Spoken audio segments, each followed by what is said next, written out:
दोस्तों एक बार फिर से हम आपके लिए SSC Delhi police constable 2025 apply online form fill up process की अपडेट लेके आ चुके हैं। किस तरह से आप SSC Delhi police constable male female के 7,565 खाली पदों के लिए अपने फॉर्म अप्लाई कर सकते हो। स्टेप बाय स्टेप कंप्लीट जानकारी आपको इस वीडियो में दी जाएगी। ऑनलाइन आवेदन करने का आपके पास अंतिम मौका है। लास्ट डेट की अपडेट है, केवल 2 ही दिन शेष रह गए हैं। आप जल्द से जल्द अपना फॉर्म अप्लाई कर ले, कहीं मौका हाथ से छूट न जाए। अंतिम समय का वेट आपको नहीं करना होगा, आप आज ही से अपना फॉर्म अप्लाई कर ले। फॉर्म अप्लाई करने में अंतिम समय में कोई भी टेक्निकल प्रॉब्लम हो सकती है, तो आप अभी से अपना फॉर्म अप्लाई कर ले। फॉर्म अप्लाई करते समय आपको कोई भी ऐसी गलती या फिर मिस्टेक नहीं करनी होगी जिसको करने से आपका फॉर्म रिजेक्ट हो सकता है। आवेदन करते समय आप अपना वन टाइम रजिस्ट्रेशन किस प्रकार से करोगे, कैसे फेस ऑथेंटिकेशन करोगे, लाइव फोटो कैप्चर आपको कैसे करना होगा, सिग्नेचर कैसे और कितने केबी में आपको अपलोड करने होंगे, फीस पेमेंट करते हुए रजिस्ट्रेशन से लेकर प्रिंट तक आपको किस तरह से अपना फॉर्म अप्लाई कर लेना होगा। पूरी जानकारी के लिए आपको ये वीडियो शुरू से लेके एंड तक बिना स्किप किए हुए देखनी होगी। इस वीडियो को पूरा देखने पर ही आपके सभी सवाल और डाउट क्लियर होंगे। तो चलिए दोस्तों, बिना कोई वक्त कमाए शुरू करते हैं SSC Delhi police constable vacancy form fill up की पूरी जानकारी। फॉर्म भरने से पहले आपको सबसे पहले हमारी वेबसाइट IND सरकारी नौकरी के इस पेज पर विजिट करना होगा, जिसका लिंक आपको नीचे description plus first comment box में मिल जाएगा। और हमारे इस पेज पर विजिट करके आप यहां से एसएससी दिल्ली पुलिस कांस्टेबल का फॉर्म अप्लाई कर सकते हो। स्टाफ सिलेक्शन कमीशन कर्मचारी चयन आयोग एसएससी की ओर से कांस्टेबल एग्जीक्यूटिव की पोस्ट निकाली गई है। मेल फीमेल की पोस्ट है। दिल्ली पुलिस के अंतर्गत ये भर्ती है। 7,565 वैकेंसीज है। लास्ट डेट की अपडेट है, केवल 2 ही दिन शेष रह गए हैं। आप जल्द से अपना फॉर्म अप्लाई कर ले। 21 अक्टूबर तक आप अपना फॉर्म अप्लाई कर सकते हो। 25,500 से 81,100 सैलरी है। 12वीं पास अप्लाई कर सकते हैं। 18 से 25 वर्ष आयु सीमा है। 100 रुपये फीस है। SC/ST फीमेल को फीस जमा नहीं करनी होगी। ऑनलाइन मोड से आप पेमेंट करोगे। Computer based exam, physical test, medical test के आधार पे आपका सिलेक्शन किया जाएगा। ऑनलाइन आप ऑल इंडिया से अप्लाई कर सकते हो ssc.gov.in पोर्टल से। इम्पोर्टेंट लिंक सेक्शन के अंतर्गत ऑफिशियल नोटिफिकेशन PDF लिंक पर क्लिक करके आप इसकी PDF डाउनलोड कर सकते हो, जिसके अंतर्गत आपको कंप्लीट डिटेल देखने को मिल जाएगी। जैसे कि क्या यहाँ पर post wise category wise vacancies रहेगी, एज लिमिट, एज रिलैक्सेशन आपकी क्या रहने वाली है, क्वालिफिकेशन की डिटेल आपकी क्या रहेगी, फोटोग्राफ, सिग्नेचर, डॉक्यूमेंट किस प्रकार से कितने केबी में आपको अपलोड करने होंगे, क्या आपका एग्जामिनेशन पैटर्न है, syllabus topic wise subject wise क्या रहेगा, फिजिकल क्राइटेरिया की भी कंप्लीट इन्फॉर्मेशन आपको इसी PDF में मिल जाएगी। तो कंप्लीट प्रोसीजर आपको यहाँ पर स्टेप बाय स्टेप दिखाया गया है। तो ऑनलाइन आवेदन करने से पहले आपको ये नोटिफिकेशन की PDF पूरा पढ़ना अनिवार्य है। इसको पूरा पढ़ने से ही आपके सभी सवाल और डाउट क्लियर होंगे। PDF रीड आउट करने के बाद में आपको अप्लाई ऑनलाइन के इस लिंक पर क्लिक करना होगा, तो आपके सामने ऑनलाइन आवेदन करने का ये ऑफिशियल पोर्टल ओपन हो जाएगा। गाइस, यहाँ पर आने के बाद आपको इस वेबसाइट के टॉप पर ही लॉगिन और रजिस्टर की ये टैब दी गई है। आपको इस पर क्लिक करना है। उसके बाद आपके सामने ये पॉपअप शो होगा। यहाँ पर अगर आपने पहले से रजिस्ट्रेशन कर रखा है और अपनी आधार इनेबल प्रोसेस कंप्लीट कर रखी है, तो यहाँ पर बस अब आपको अपना रजिस्ट्रेशन नंबर एंटर करना है, अपना पासवर्ड आपको एंटर करना है, ये कैप्चा कोड आपको यहाँ पर एंटर करना है और लॉगिन की इस टैब पर क्लिक करते हुए आपको अपने डैशबोर्ड में लॉगिन कर लेना है और वहां से अपना फॉर्म अप्लाई करना है। गाइस, हम आपको बता दें, यहाँ पर एसएससी ने आधार इनेबल प्रोसेस कर दिया है। जी हाँ दोस्तों, यहाँ पर अब आपको अपना आधार वेरीफाई करना मस्ट है। बिना उसके यहाँ पर अब आप एसएससी की किसी भी भर्ती के लिए फॉर्म अप्लाई नहीं कर पाओगे। तो अगर आपने अपनी आधार प्रोसेस कंप्लीट कर रखी है तो आप लॉगिन करके फॉर्म अप्लाई कर सकते हो। और अगर आप एसएससी की किसी भी भर्ती के लिए फर्स्ट टाइम अप्लाई करने जा रहे हो या फिर आप नए सिरे से रजिस्ट्रेशन करना चाहते हो, तो यहाँ पर आपको न्यू यूजर रजिस्टर नाउ का ये लिंक दिया गया है। आपको रजिस्टर नाउ के इस लिंक पर क्लिक करना है। उसके बाद आपके सामने यहाँ पर रजिस्ट्रेशन का प्रोसेस स्टार्ट हो जाएगा। यहाँ से आप अपना एसएससी की वेबसाइट पर वन टाइम रजिस्ट्रेशन कर सकते हो। यहाँ पर आने के बाद हम आपको बता दें, आपको 4 स्टेप कंप्लीट करने हैं, आपका OTR कंप्लीट हो जाएगा। सबसे पहले यहाँ पर आपको अपनी पर्सनल डिटेल देनी है, फिर आपको अपना पासवर्ड यहाँ पर क्रिएट करना है, अपनी एडिशनल डिटेल देनी है, उसमें आपको अपनी नेशनैलिटी, एड्रेस और एजुकेशनल क्वालिफिकेशन की डिटेल डिटेल देनी होगी। फिर यहाँ पर आपको अपनी डिटेल्स को डिक्लेयर करते हुए अपना रजिस्ट्रेशन कंप्लीट कर लेना है। तो इन 4 स्टेप्स को कंप्लीट करते हुए यहाँ पर आपको अपना OTR कंप्लीट करना है। उसके लिए यहाँ पर अब आपको कंटिन्यू की स्टेप पर क्लिक कर देना है। जैसे ही आप स्टेप पर क्लिक करेंगे आपके सामने यहाँ पर रजिस्ट्रेशन का फॉर्म स्टार्ट हो जाएगा। यहाँ पर अब आपको सबसे पहले अपनी पर्सनल डिटेल देनी है। इसमें यहाँ पर सबसे पहले आपको ऑप्शन दिया गया है क्या आपके पास यहाँ पर आधार कार्ड है। यहाँ पर एसएससी ने अब भर्तियों के लिए आधार कार्ड मस्ट कर दिया गया है। आधार प्रोसेस आपको इनेबल कर लेनी है। तो अगर आपके पास आधार है तो आप यस ऑप्शन सेलेक्ट करेंगे। और गाइस यहाँ पर अगर आपके पास आधार नहीं है उसके लिए भी ऑप्शन है। अगर यहाँ पर आपके पास आधार नहीं है तो आप नो ऑप्शन सेलेक्ट करेंगे। फिर यहाँ पर आपको अपने कुछ डॉक्यूमेंट्स अपलोड करने होंगे, जैसे कि यहाँ पर आपको अपना नेम प्रूफ डॉक्यूमेंट अपलोड करना होगा। उसमें आपको अपना Aadhaar card, voter ID card, PAN card, driving licence, government ID card या फिर गवर्नमेंट सर्विस आइडेंटिटी कार्ड आपको अपलोड करना होगा, या फिर आपका पेंशन कोई डॉक्यूमेंट, पेंशन डॉक्यूमेंट भी आप अपलोड कर सकते हैं।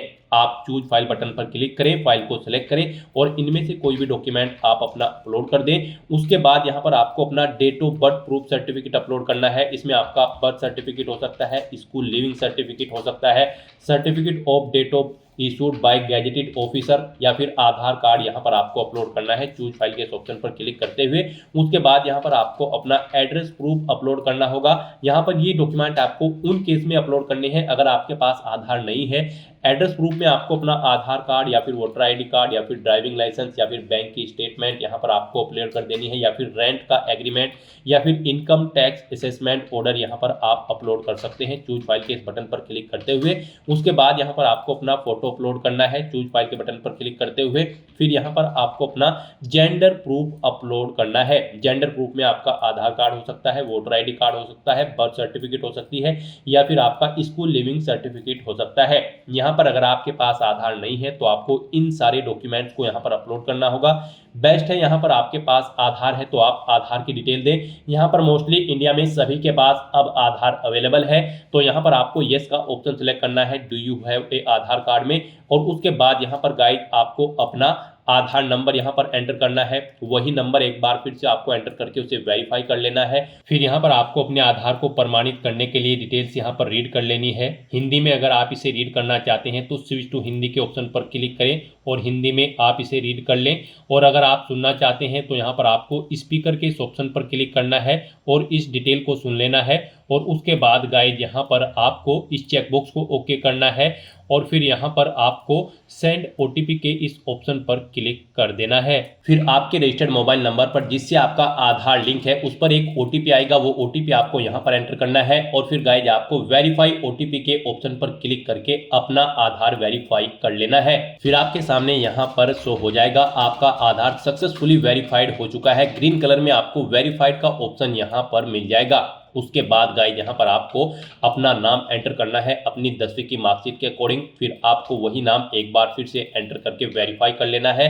फिर आपसे पूछा गया है कि क्या आपने कभी अपना नाम चेंज किया है। अगर किया है तो आप यहाँ पर यस ऑप्शन सेलेक्ट करें और फिर वो चेंज नेम यहाँ पर आप एंटर करें। फिर उसे एक बार फिर से एंटर करके वेरीफाई कर ले। और अगर आपने अपना नाम कभी चेंज नहीं किया है तो यहाँ पर आपको नो ऑप्शन ही सिलेक्ट रहने देना है। उसके बाद यहाँ पर आपको अपना जेंडर सिलेक्ट करना है, आप मेल हो, फीमेल हो या फिर ट्रांसजेंडर, आप अपने अकॉर्डिंग ऑप्शन सेलेक्ट करें। दोबारा से अपना जेंडर सेलेक्ट करके उसे वेरीफाई कर लें। फिर यहाँ पर आपको अपनी डेट ऑफ बर्थ सेलेक्ट कर लेनी है इस कैलेंडर में से। यहाँ पर आपको अपनी ये डेट ऑफ बर्थ अपनी 10वीं की मार्कशीट के अकॉर्डिंग सेलेक्ट करनी है। वही डेट ऑफ बर्थ आपको एक बार फिर से सिलेक्ट कर लेनी है कैलेंडर में से वेरिफिकेशन के लिए। फिर यहाँ पर आपको अपने फादर का नाम एंटर करना है। उसके बाद यहाँ पर आपको अपने फादर का नाम एक बार फिर से एंटर करके उसे कंफर्म कर लेना है। फिर आप अपनी मदर का नाम एंटर करें, अपनी मदर का नाम एक बार फिर से एंटर करके उसे कंफर्म कर ले। आपके फादर और मदर का नेम भी आपकी 10वीं की मार्कशीट के अकॉर्डिंग होना चाहिए और इनके नाम से पहले मिस्टर, मिसिस, श्रीमती, लेट या फिर डॉक्टर नहीं लगाना है आपको। उसके बाद यहाँ पर आपको अपना 10वीं क्लास का एजुकेशन बोर्ड सेलेक्ट करना है, किस बोर्ड से आपने यहाँ पर अपनी 10वीं क्लास पास आउट की है। उसके बाद यहाँ पर आपको उसे दोबारा से सिलेक्ट करके कंफर्म कर लेना है जिस बोर्ड से आपने अपनी 10वीं क्लास यहाँ पर पास आउट की है। उसके बाद गाइस यहाँ पर आपको अपनी 10वीं क्लास का रोल नंबर देना है, एक बार फिर से उसे एंटर करके कंफर्म कर लेना है। फिर पासिंग ईयर आपको सिलेक्ट कर लेना है, किस ईयर में आपने अपनी 10वीं क्लास पास आउट की है। हाईएस्ट क्वालिफिकेशन क्या है आपकी, 10वीं, 12वीं, ग्रेजुएशन, पोस्ट ग्रेजुएशन, आप अपने अकॉर्डिंग यहाँ पर ऑप्शन सेलेक्ट करें। फिर यहाँ पर आप दोबारा से अपनी हायर क्वालिफिकेशन सेलेक्ट करें। उसके बाद यहाँ पर आपको अपना मोबाइल नंबर और ईमेल आईडी एंटर करनी है और इन्हें यहाँ पर आपको वेरीफाई कर लेना है। इनके सामने आपको सेंड ओटीपी का ऑप्शन दिया गया है, आप सेंड ओटीपी के ऑप्शन पर क्लिक करें। उसके बाद आपके रजिस्टर्ड मोबाइल नंबर और ईमेल आईडी पर ओटीपी आएंगे। वो ओटीपी आप यहाँ पर एंटर करके अपने मोबाइल नंबर और ईमेल आईडी को वेरीफाई कर लें और उसके बाद गाइस यहाँ पर आप सेव एंड नेक्स्ट के इस ऑप्शन पर क्लिक कर दें। इस तरह से यहाँ पर आपकी पर्सनल डिटेल सक्सेसफुली सेव हो जाएगी। उसके बाद यहाँ पर आपको एक रजिस्ट्रेशन नंबर प्रोवाइड करा दिया गया है। यह रजिस्ट्रेशन नंबर आपको केयरफुली नोट डाउन करके रख लेना है फ्यूचर यूज के लिए। यह रजिस्ट्रेशन नंबर आपकी रजिस्टर्ड मोबाइल नंबर और ईमेल आईडी पर भी सबमिट कर दिया गया है, तो आप इसे केयरफुली नोट डाउन करके रखें फ्यूचर यूज के लिए। और यहाँ पर अब आपको कंटिन्यू के इस ऑप्शन पर क्लिक कर देना है। नेक्स्ट आपके सामने कुछ इस तरह से इंटरफेस ओपन होगा। अब यहाँ पर आपको जो रजिस्ट्रेशन नंबर मिला है वो रजिस्ट्रेशन नंबर आपको एंटर करना है। उस रजिस्ट्रेशन नंबर के साथ साथ ही आपकी ईमेल आईडी और मोबाइल नंबर पर एक पासवर्ड भी आया होगा, वो पासवर्ड यहाँ पर आपको एंटर करना है। उसके बाद आपको ये कैप्चा कोड यहाँ पर एंटर करना है और फिर गाइस यहाँ पर आपको साइन इन के इस ऑप्शन पर क्लिक कर देना है। नेक्स्ट यहाँ पर आपको अपना पासवर्ड चेंज करना है। यहाँ पर अब आपको सबसे पहले अपना ओल्ड पासवर्ड एंटर करना है, वो वाला पासवर्ड जो आपके रजिस्टर्ड मोबाइल नंबर और ईमेल आईडी पर आया है आपके रजिस्ट्रेशन नंबर के साथ। और उसके बाद यहाँ पर आपको अपना नया पासवर्ड क्रिएट करना है। यहाँ पर इस पासवर्ड को क्रिएट करने के लिए आपको गाइडलाइन दी गई है। आपका पासवर्ड कम से कम 8 कैरेक्टर का होना चाहिए और ये अल्फा न्यूमेरिक फॉर्मेट में होना चाहिए। मींस आपके पासवर्ड में कम से कम एक अपर केस कैरेक्टर, एक लोअर केस कैरेक्टर, एक इंटीजर नंबर, एक स्पेशल कैरेक्टर जैसे कि @ या फिर डॉलर होना चाहिए। तो इस फॉर्मेट में यहाँ पर आपको अपना पासवर्ड क्रिएट करना है। वही पासवर्ड आपको कंफर्म पासवर्ड फील्ड में एंटर करना है। उसके बाद यहाँ पर आपको एक सिक्योरिटी क्वेश्चन सेलेक्ट करना है।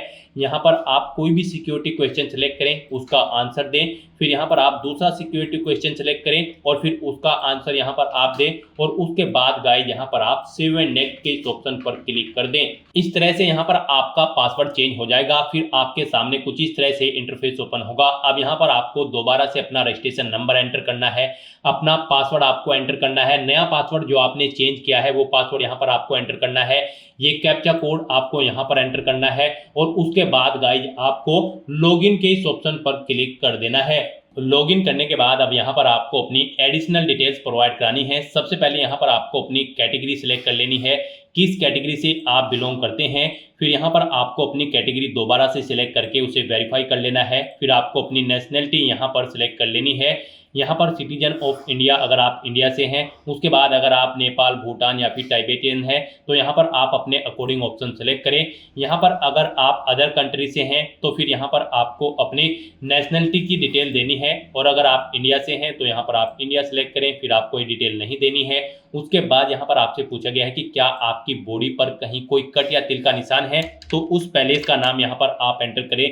नहीं है तो यहाँ पर आप नो मार्क एंटर कर दें। उसके बाद आपसे पूछा गया है कि क्या आप PWBD कैंडिडेट हैं, अगर हैं तो यहाँ पर आप यस ऑप्शन सेलेक्ट करें और फिर अपनी डिसेबिलिटी का टाइप सेलेक्ट करें और फिर यहाँ पर आपको अपना डिसेबिलिटी सर्टिफिकेट नंबर देना होगा अगर आप PWBD कैंडिडेट हैं, और अगर नहीं है तो यहाँ पर आप नो ऑप्शन सेलेक्ट करें। आगे की डिटेल आपको डिसेबल्ड कर दी जाएगी। उसके बाद यहाँ पर आपको अपना परमानेंट एड्रेस एंटर करना है। फिर यहाँ पर आपको अपना परजेंट एड्रेस एंटर करना है और अगर आपका परजेंट एड्रेस आपके परमानेंट एड्रेस के अकॉर्डिंग सेम है तो यहाँ पर आप यस के इस ऑप्शन पर क्लिक करेंगे। ऑटोमेटिकली आपका परजेंट एड्रेस आपके परमानेंट एड्रेस के अकॉर्डिंग फिल हो जाएगा। उसके बाद यहाँ पर गाइड आपको सेव एंड नेक्स्ट के इस ऑप्शन पर क्लिक कर देना है।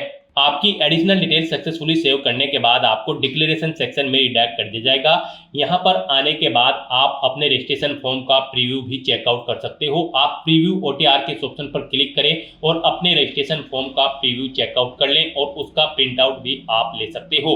और फिर यहाँ पर अब गाइड आपको आई एग्री के चेकबॉक्स को ओके करना है और उसके बाद आपको डिक्लेयर के ऑप्शन पर क्लिक कर देना है।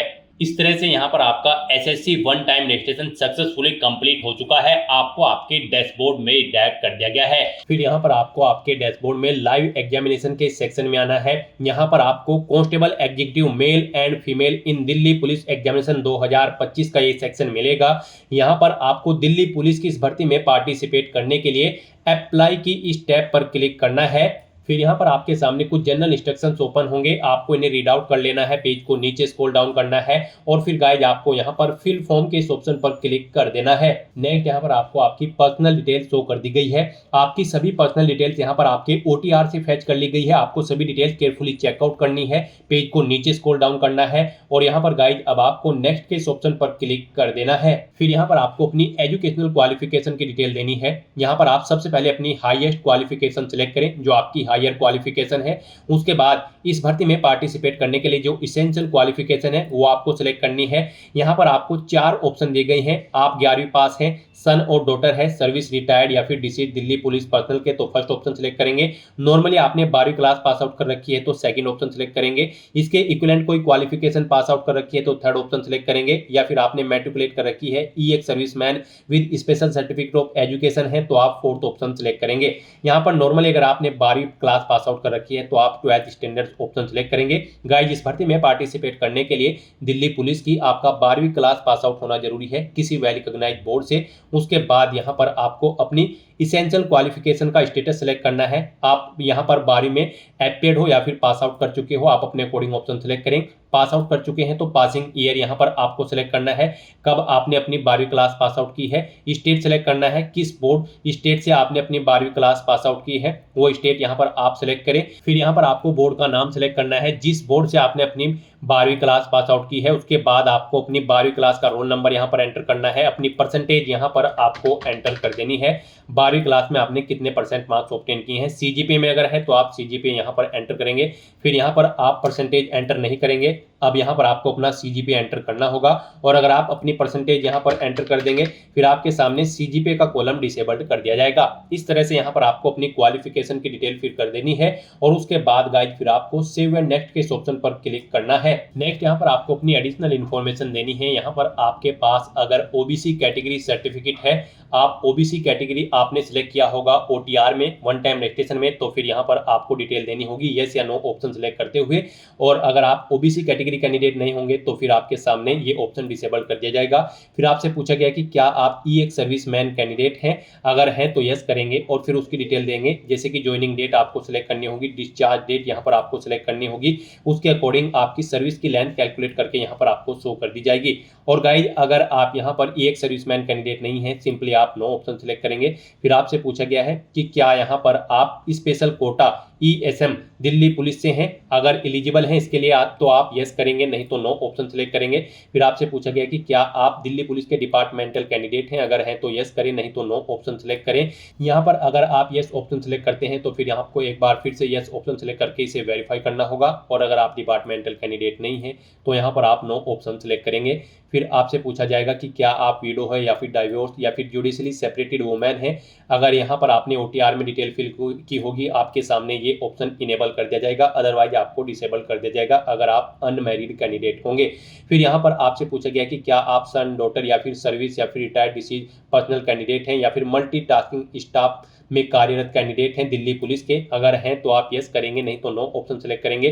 फिर आपसे पूछा गया कि क्या आपने अपने आप को अपने देश को रिप्रेजेंट किया है स्टेट या फिर नेशनल लेवल के स्पोर्ट्स गेम में, अगर किया है तो आप यस करेंगे, नहीं तो फिर यहाँ पर आप नो ऑप्शन सेलेक्ट करेंगे। यस ऑप्शन अगर आप सेलेक्ट करते हैं तो फिर यहाँ पर आपको गेम सेलेक्ट करना होगा, किस गेम में आपने रिप्रेजेंट किया है, नहीं किया है तो नो ऑप्शन सेलेक्ट करेंगे। फिर आपसे पूछा गया कि क्या आप एज में रिलैक्सेशन चाहते हैं, अगर चाहते हैं तो यस करें और फिर अपना एज रिलैक्सेशन कोड यहाँ पर आप सेलेक्ट कर लें। उसके बाद यहाँ पर गाइड अगर आप एज में रिलैक्सेशन नहीं चाहते हैं तो आप सिंपली नो ऑप्शन सेलेक्ट करेंगे। इस तरह से अपनी एडिशनल इन्फॉर्मेशन प्रोवाइड करने के बाद फिर आपको सेव एंड नेक्स्ट के इस ऑप्शन पर क्लिक करना है। फिर यहाँ पर आपको अपनी कुछ और एडिशनल इन्फॉर्मेशन देनी होगी। यहाँ पर आपको एग्जामिनेशन सेंटर सेलेक्ट करने हैं।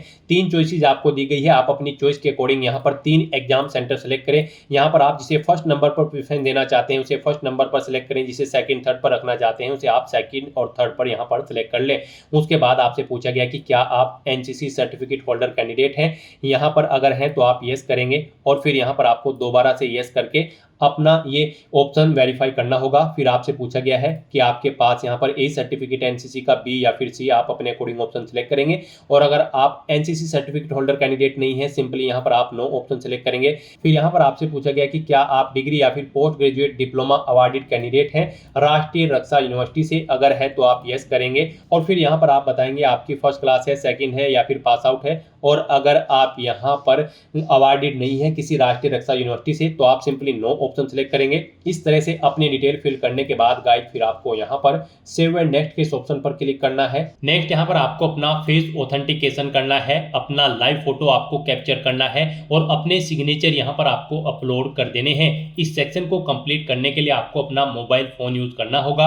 आप अपने गूगल प्ले स्टोर पर जाएं मोबाइल फोन पर और फिर वहां पर आप माई एसएससी का ऐप डाउनलोड कर लें और उसे फिर आप इंस्टॉल कर लें। उसे इंस्टॉल करने के बाद गाइस आपको यहां पर अपनी एक और ऐप इंस्टॉल करनी होगी अपने मोबाइल फोन पर ही। जी हाँ दोस्तों, आपको अपने मोबाइल फोन के गूगल प्ले स्टोर में आधार फेस आरडी का ये ऐप भी इंस्टॉल कर लेना है। डाउनलोड करने के बाद अपने मोबाइल फोन में माई एसएससी ऐप इंस्टॉल करने के बाद फिर आपको उसे ओपन करना है। उसके बाद आपके सामने यहाँ पर कुछ इस तरह से इंटरफेस ओपन होगा। यहाँ पर आने के बाद गाइज आपको लॉगिन/रजिस्टर की इस टैब पर क्लिक कर देना है। उसके बाद आपके सामने यहाँ पर लॉगिन का पॉपअप ओपन हो जाएगा। अब यहाँ पर आने के बाद आपको अपना यूजर नेम एंटर करना है और उसके बाद आपको अपना पासवर्ड एंटर करना है। आपको ये यूजर नेम और पासवर्ड वही एंटर करना है जो आपने एसएससी की वेबसाइट पर वन टाइम रजिस्ट्रेशन करते हुए क्रिएट किया था। उसके बाद आपको ये कैप्चा कोड यहाँ पर एंटर करना है और फिर गाइज आपको लॉगिन की इस टैब पर क्लिक करते हुए अपने डैशबोर्ड में लॉगिन कर लेना है। फिर यहाँ पर आपका डैशबोर्ड आपके सामने शो हो जाएगा। यहाँ पर आने के बाद अब आपको डैशबोर्ड के इस ऑप्शन पर क्लिक करना है। यहाँ पर आने के बाद में आपको माई एप्लीकेशन की इस टैब पर क्लिक करना है। फिर यहाँ पर आपके सामने जो भी करंट में वैकेंसी चल रही है उनकी लिस्ट शो कर दी जाएगी। आप यहाँ पर एसएससी की जिस भी भर्ती के लिए अप्लाई करना चाहते हैं उसी भर्ती के लिए आपको कंटिन्यू की टैब पर क्लिक करना होगा। यहाँ पर आपको आपकी पर्सनल डिटेल शो कर दी जाएगी। इसी तरह से आपको एजुकेशनल डिटेल शो कर दी जाएगी। उसके बाद में एडिशनल इंफॉर्मेशन शो कर दी जाएगी और उसके बाद में आधार ऑथेंटिकेशन वेरिफिकेशन की डिटेल शो की जाएगी। तो आपको सेव एंड नेक्स्ट की टैब पर क्लिक करते हुए step by step Aadhaar authentication verification के सेक्शन में आना होगा। यहाँ पर आने के बाद में आपको इस चेकबॉक्स को ओके करना होगा और यहाँ पर आधार फेस ऑथेंटिकेशन की टैब पर क्लिक करना होगा। आधार फेस ऑथेंटिकेशन की टैब पर क्लिक करने के बाद में आपको आधार फेस आरडी का एप्लीकेशन डाउनलोड करना है। अगर आपके मोबाइल में पहले से ही आधार फेस आरडी इंस्टॉल्ड है तो आपको डायरेक्टली अपना फेस ऑथेंटिकेट करना होगा। यहाँ पर आपको अपना फेस इस सर्कल में लाना होगा और अपनी आंखों को 2 बार ब्लिंक करना होगा तो आपका फोटो यहाँ पर ऑथेंटिकेट हो जाएगा। उसके बाद में आपको यहाँ पर सेव एंड नेक्स्ट की इस टैब पर क्लिक करना होगा। फिर यहाँ पर आपको अपना लाइव फोटो कैप्चर करना है और अपने सिग्नेचर अपलोड करने हैं। ये आप अपने मोबाइल फोन से भी कर सकते हैं या फिर आप अपने कंप्यूटर से भी इन्हें कंप्लीट कर सकते हैं। उसके लिए आपको सभी इंस्ट्रक्शंस यहाँ पर दिए गए हैं। जिस स्थान पर आप अपना फोटो कैप्चर करेंगे वहां पर प्रॉपर वे में लाइट होनी चाहिए और प्लेन बैकग्राउंड आपका होना चाहिए और आपकी आंखें कैमरे की तरफ होनी चाहिए। बिल्कुल सीधा आपको देखना है कैमरे की तरफ और यहाँ पर रेड कलर का जो रेक्टेंगल होगा उसमें पूरा फेस आपका कवर्ड होना चाहिए। फोटो कैप्चर करते समय आपको कोई भी कैप, मास्क या फिर सनग्लासेस नहीं पहनने हैं और यहाँ पर साथ ही साथ आपको ईयरफोन या फिर कोई अन्य डिवाइस भी अपने कानों में नहीं रखना है जब आप अपना लाइव फोटो यहाँ पर कैप्चर करेंगे। और उसके बाद में आपको कैप्चर लाइव फोटो की टैब पर क्लिक करते हुए अपना फोटो लाइव कैप्चर कर लेना होगा। लाइव फोटो कैप्चर करने के लिए आपको अपना फेस इस सर्कल के अंतर्गत लाना होगा। फोटो कैप्चर करने के लिए आपको अपना फेस इस तरह से लाना होगा जैसे कि आपका पासपोर्ट साइज फोटो होता है। फिर आपको इस ऑप्शन पर क्लिक करते हुए अपना फोटो कैप्चर कर लेना होगा। फिर यहाँ पर आपको अपने सिग्नेचर अपलोड करने होंगे। सिग्नेचर आपके 10 KB से 20 KB के बीच में होने चाहिए। जेपीईजी या फिर जेपीजी फॉर्मेट में आपके सिग्नेचर होने चाहिए। डायमेंशन उनकी 6.0 सेंटीमीटर उनकी विड्थ और 2.0 सेंटीमीटर उनकी हाइट होनी चाहिए। रेजुलेशन 300 DPI होना चाहिए। सिग्नेचर के लिए आपको गाइडलाइन भी दी गई है। आप यहाँ पर क्लिक हियर टू रीड के इस लिंक पर क्लिक करें और यहाँ पर आपके सामने ये PDF ओपन हो जाएगी। इसमें आप चेकआउट कर सकते हो कि किस तरह से आपके सिग्नेचर होने चाहिए। यहाँ पर एक बॉक्स के अंदर आपके सिग्नेचर होने चाहिए। कुछ इस तरह से यहाँ पर आपके सिग्नेचर एक्सेप्टेबल होंगे। गाइस, इस फॉर्मेट में आपके सिग्नेचर एक्सेप्टेबल होंगे और इन फॉर्मेट्स में आपके सिग्नेचर यहाँ पर एक्सेप्टेबल नहीं होंगे। आपको इन्हें केयरफुली चेकआउट कर लेना है। एग्जांपल्स आपको यहाँ पर दिए गए हैं, इनके अकॉर्डिंग आपको अपने सिग्नेचर करने हैं। सिग्नेचर अपलोड करने के लिए आपको अपलोड योर सिग्नेचर की टैब पर क्लिक करना होगा। इस टैब पर आप क्लिक करें, अपनी फाइल को सिलेक्ट करें और यहाँ पर अपना सिग्नेचर अपलोड कर दें। उसके बाद में यहाँ पर आपको सेव एंड नेक्स्ट की इस टैब पर क्लिक करना होगा। तो दोस्तों, इस तरह से आपका आधार ऑथेंटिकेशन वेरिफिकेशन कंप्लीट हो जाएगा, आपका लाइव फोटो कैप्चर हो जाएगा और आपके सिग्नेचर भी अपलोड हो जाएंगे। नेक्स्ट यहाँ पर आपको आपके एप्लीकेशन फॉर्म का पूरा प्रीव्यू शो कर दिया गया है। आपको सभी डिटेल्स केयरफुली चेकआउट करनी है। पेज को नीचे स्क्रॉल डाउन करना है। कहीं पर कोई मिस्टेक है तो आप गो बैक के बटन पर क्लिक करके यहाँ पर एडिट कर सकते हो, नहीं तो यहाँ पर बस अब आपको सेव एंड नेक्स्ट के इस ऑप्शन पर क्लिक कर देना है। नेक्स्ट आपके सामने डिक्लेरेशन सेक्शन ओपन हो जाएगा। आपको आई एग्री की इस चेकबॉक्स को ओके करना है। ये कैप्चा कोड आपको यहाँ पर एंटर करना है और उसके बाद गाइस आपको सबमिट के इस ऑप्शन पर क्लिक कर देना है। इस तरह से यहाँ पर आपका एप्लीकेशन फॉर्म सक्सेसफुली सबमिट हो जाएगा। आपको मैसेज शो हो जाएगा। यहाँ पर आपका फॉर्म तो सबमिट हो चुका है, लेकिन इसका कंटेंट वेरिफिकेशन पेंडिंग है। उसके बाद यहाँ पर आपको आपके एप्लीकेशन फॉर्म का स्टेटस शो कर दिया जाएगा कंटेंट वेरिफिकेशन करने के बाद। तो यहाँ पर अब आप प्रिंट एप्लीकेशन के इस ऑप्शन पर क्लिक करके अपने एप्लीकेशन फॉर्म का एक हार्ड कॉपी प्रिंट आउट ले सकते हो फ्यूचर यूज के लिए। यहाँ पर गाइज, अगर आप रिजर्व कैटेगरी से बिलोंग करते हो तो आपका फॉर्म सक्सेसफुली सबमिट हो चुका है, और अगर आप अनरिजर्व कैटेगरी कैंडिडेट हैं तो पहले यहाँ पर आपको 100 रुपये फीस के रूप में जमा कराने होंगे, debit card, credit card, net banking या फिर यूपीआई के माध्यम से। उसके बाद आपका फॉर्म सबमिट होगा और आप प्रिंट एप्लीकेशन के ऑप्शन पर क्लिक करके अपने एप्लीकेशन फॉर्म का एक प्रिंट आउट ले सकते हो फ्यूचर यूज के लिए। यहाँ पर आपको गो टू डैशबोर्ड का ऑप्शन भी दिया गया है। जैसे ही आप इस पर क्लिक करेंगे आपको आपके डैशबोर्ड में डायरेक्ट कर दिया जाएगा। वहां से आप अपने एप्लीकेशन फॉर्म का स्टेटस चेकआउट कर सकते हो और वहां से भी आप अपने फॉर्म का एक हार्ड कॉपी प्रिंट आउट ले सकते हो फ्यूचर यूज के लिए।